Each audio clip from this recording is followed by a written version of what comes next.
sa ni sa ri ma ga ma re ga ma pa ma ga re sa da da pa.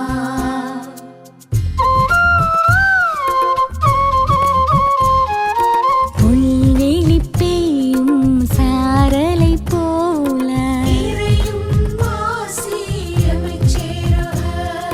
நீலம் குளிர் செய்யும் வான்மழை போல வான்வெளி உலவும் சூரியன் நிலவாய் தானென நினையா படைப்பும் நிலமாய் ஆசியும் அமைதியும் அகம் சேரவே இயேசு கிறிஸ்துவின் மனநிலை வேண்டும். ஆசியும் அமைதியும் அகம் சேரவே இயேசு கிறிஸ்துவின் மனநிலை வேண்டும்.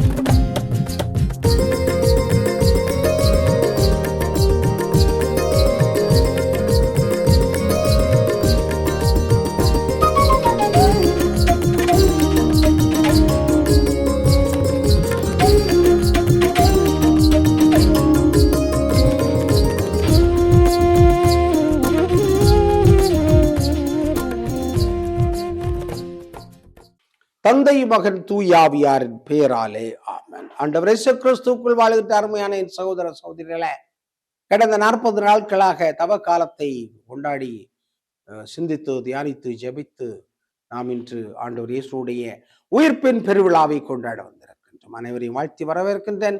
மரியா விஷன் சார்பாக இந்த இறை வார்த்தையானது மத்தேயு நற்செய்தி 28வது பிரிவு 1 10 வரை உள்ள இறை வசனங்களாக இருக்கின்றன.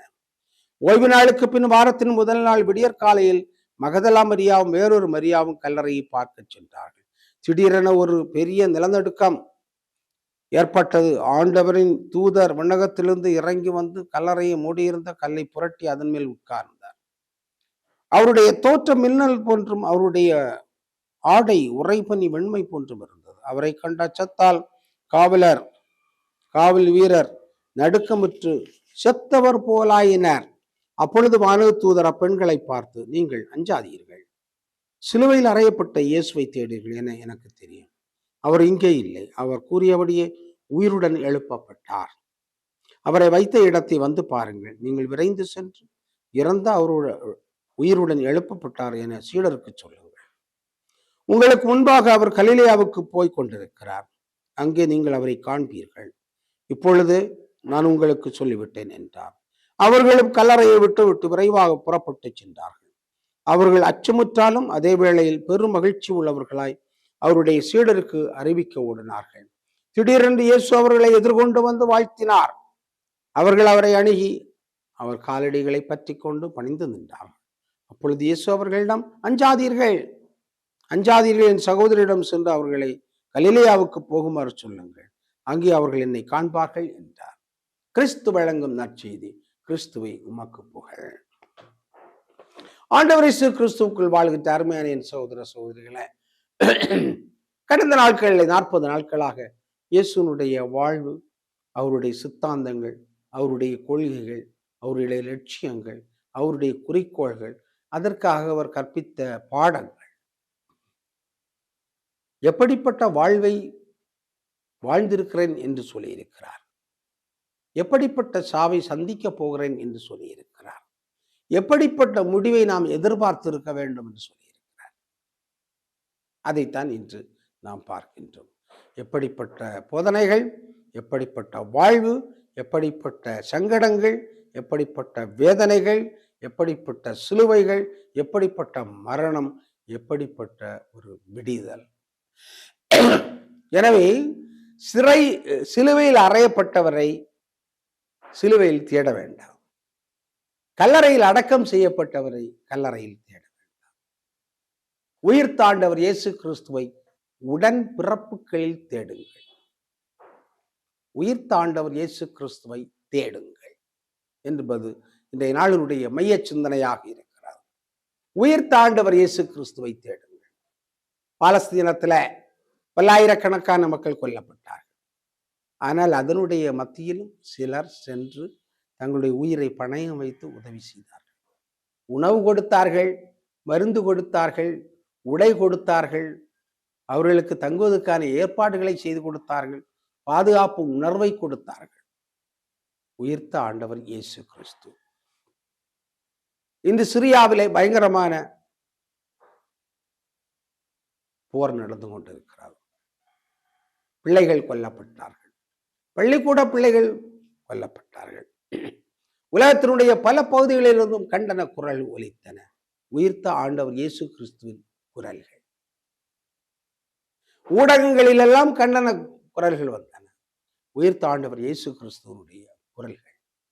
உயிர்த்த ஆண்டவர் இயேசு கிறிஸ்து சிரியாவிலும், பாலஸ்தீனத்திலும், காசாவிலும், இஸ்ராயலிலும், உக்ரைனிலும், இன்னும் எல்லா நாடுகளிலும் சட்டங்களால் சங்கடத்துக்கு உள்ளாக்கப்பட்டு சாகடிக்கப்பட்ட மனிதர்கள் அவர்களை நினைத்து உயிர்த்த ஆண்டவர் இயேசு கிறிஸ்து இன்றும் வேதனைப்படுகிறார். ஆனால் நாம் உயிர்த்தெழுந்தோம் என்று சொன்னால் இந்த காரியங்களுக்காக நாம் சிந்திக்க கடமைப்பட்டிருக்கிறோம். இவர்களுக்காக நாம் என்ன செய்யலாம் என்று நாம் சிந்திக்க கடமைப்பட்டிருக்கிறோம். அநீத சட்டங்களுக்கு எதிராக குரல் கொடுக்க வேண்டும். அநீத சட்டங்களை எதிர்த்து போராட வேண்டும். குரல் கொடுக்க வேண்டும், போராட வேண்டும் என்று சொல்லக்கூடியதான் உயிர்த்த ஆண்டவர் இயேசு கிறிஸ்துடைய செய்தியாக இருக்கிறார். எனவே அவரை கல்லறையில் தேட வேண்டாம். எனவே அவரை சிலுவையில் தேட வேண்டாம். மாறாக சிலுவையை சுமந்து கொண்டு செல்லுகின்ற ஏழைகள், எளியவர்கள், அநாதையர்கள், திருநங்கையர்கள், திருநர்கள் இவருடைய வாழ்விலை தேட வேண்டும். அந்த தேடுதலுக்கான பயணத்தை நாம் செய்வோம். ஆமென். எங்களை பாசத்தோடு படைத்து பராமரித்து வருகின்ற உயிர்த்த ஆண்டவர் இயேசு கிறிஸ்துவை நாங்கள் உயிர்த்த மக்களாக வாழச் செய்தார். உயிருள்ள மக்களாக, உயிரோட்டம் உள்ள மக்களாக, இலட்சியம் உள்ள மக்களாக, இலக்கு உள்ள மக்களாக, மனிதத்தை தேடுகின்ற மக்களாக, மனிதனுடைய துன்பங்களில் இணைத்துக் கொள்கின்ற மக்களாக எங்களை வாழச் செய்தார். உயிர்ப்பின் பெருவிழாவை நாங்கள் கொண்டாடி மகிழ்கின்ற பொழுது இந்த மனித குலம் எல்லாம் உயிர்த்த ஆண்டவர் இயேசு கிறிஸ்துவின் உன்னதமான உயிர்த்த வாழ்வை பெற்றுக் கொள்ளுகின்ற பொழுதுதான் அது நிறைவேறும் என்பதை நாங்கள் அனைவரும் உணர்ந்து கொள்ளச் செய்வீராக. மரியாவிஷன் சார்பில் மரியாவிஷன் பார்த்து கொண்டிருக்கின்ற அனைத்து பிள்ளைகளுக்காக ஜெபிக்கின்றோம். இவருடைய வாழ்வில் வருகின்ற துன்பங்கள், துயரங்கள் எல்லாவற்றிலும் ஆண்டவர் இயேசு கிறிஸ்துவுடைய பாடுகளை பார்க்கவும், அதே நேரத்தில் அவர்களுக்கு நாங்கள் உதவி செய்கின்ற பொழுது உயிர்த்த ஆண்டவர் இயேசு கிறிஸ்துவை கண்டுகொள்ள வேண்டிய ஆற்றலை தாரும். ஆமென். அனைவருக்கும் உயிர்த்த ஆண்டவர் இயேசு கிறிஸ்துவின் வாழ்த்துக்கள், உயிர்ப்பு பெருவிழா வாழ்த்துக்கள்.